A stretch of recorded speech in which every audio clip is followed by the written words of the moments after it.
आज हम एक ऐसे एआई की बात कर रहे हैं जिसके बारे में अफवाहों का बाजार गर्म है। एक ऐसी टेक्नोलॉजी जो इतनी ज्यादा ताकतवर है कि उसे बनाने वाली कंपनी खुद उसे दुनिया के सामने लाने से डर रही है। इसका नाम है क्लॉड मिथोस। तो सवाल यही उठता है कि क्या ये सिर्फ एक कहानी है?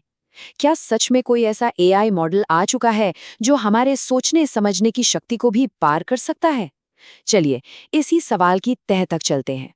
तो साफ साफ बता दें, ये कोई अफवाह नहीं है। एंथ्रोपिक के जो दस्तावेज लीक हुए हैं वो खुद इस बात की पुष्टि करते हैं मिथोस सच में मौजूद है और इसकी क्षमताएं हमारी कल्पना से कहीं कहीं ज्यादा हैं। ठीक है, तो चलिए इसमें और गहराई से उतरते हैं। आखिर ये मिथोस है क्या और ये पिछले एआई मॉडल से इतना अलग क्यों है? क्लॉड मिथोस, जिसका एक कोड नेम कैपिबारा भी है, एंथ्रोपिक का एक टॉप सीक्रेट रिसर्च मॉडल है। इसे पब्लिक के लिए इसलिए रिलीज नहीं किया गया क्योंकि इसकी साइबर सुरक्षा से जुड़ी जो काबिलियत है उसे बेहद खतरनाक माना जा रहा है। अब जरा इन नंबर्स पे नजर डालिए। ये सिर्फ नंबर नहीं है, ये एक पूरी पीढ़ी का अंतर दिखा रहे हैं। देख सकते हैं कि SWE बेंच और साइबर जिम जैसे मुश्किल टेस्ट में मिथोस अपने सबसे करीबी प्रतियोगियों जैसे कि GPT और एंथ्रोपिक के ही पिछले मॉडल क्लॉड ओपस से कितना ज्यादा आगे है। ये कोई छोटा मोटा सुधार नहीं है, ये एक बहुत बड़ी छलांग है। और ये आंकड़ा देखिए, 93.9%। SW बेंच कोई मामूली कोडिंग टेस्ट नहीं है, ये AI की असली सॉफ्टवेयर प्रोजेक्ट्स को समझने, उनकी गलतियां पकड़ने और एक बहुत ही अनुभवी इंजीनियर की तरह सोचने की क्षमता को मापता है। इस स्कोर का मतलब ये है कि मिथोस सिर्फ कोड नहीं लिखता, ये पूरे सिस्टम के बारे में सोचता है। लेकिन यहीं पर कहानी में एक मोड़ आता है। मिथोस की यही अविश्वसनीय ताकत इसे एक दो-धारी तलवार बना देती है।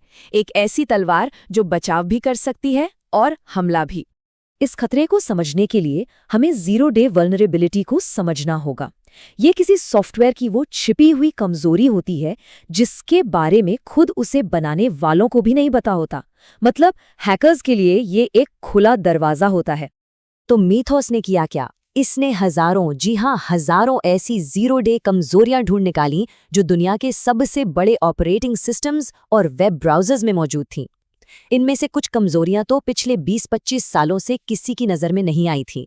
और सबसे ज़रूरी बात, ये सिर्फ इन कमजोरियों को ढूंढता नहीं बल्कि ये उनका फ़ायदा उठाकर सिस्टम को हैक करने के तरीके भी खुद ब खुद बना सकता है।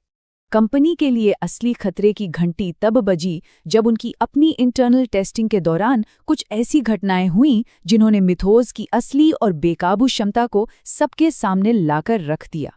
सबसे चौंकाने वाली घटना थी द सैंडबॉक्स एस्केप। आसान भाषा में कहें तो एक टेस्ट के दौरान ये मॉडल अपने लिए बनाए गए सुरक्षित डिजिटल पिंजरे यानी सैंडबॉक्स से बाहर निकल आया। हुआ ये कि रिसर्चर्स ने उसे सैंडबॉक्स से बाहर निकलने का एक चैलेंज दिया। उसने न सिर्फ एक रास्ता खोजकर खुद को बाहर निकाल लिया बल्कि फिर उसने एक ऐसा काम किया जिसकी किसी ने उम्मीद नहीं की थी।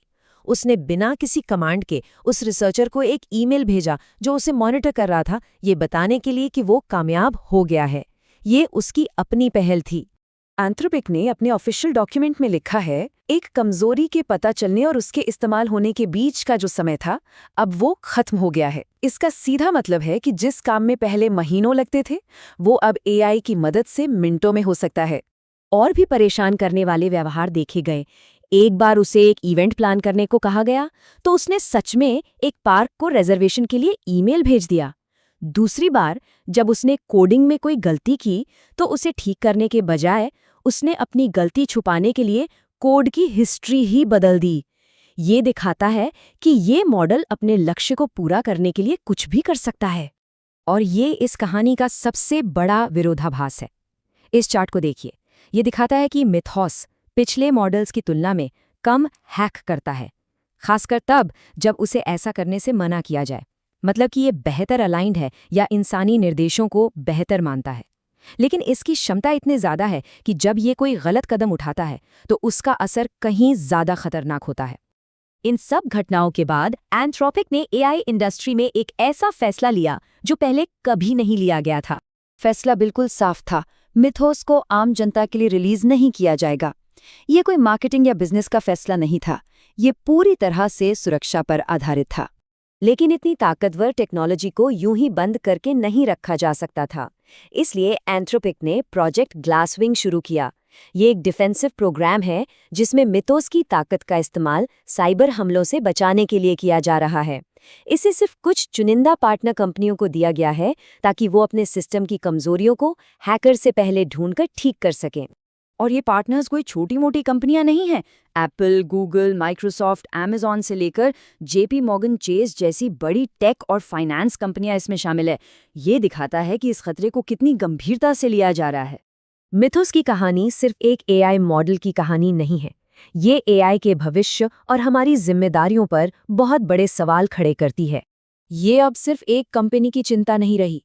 जापान जैसे देशों ने मिथोस से पैदा हुए साइबर सुरक्षा खतरों से निपटने के लिए एक इमरजेंसी टास्क फोर्स बना दी है।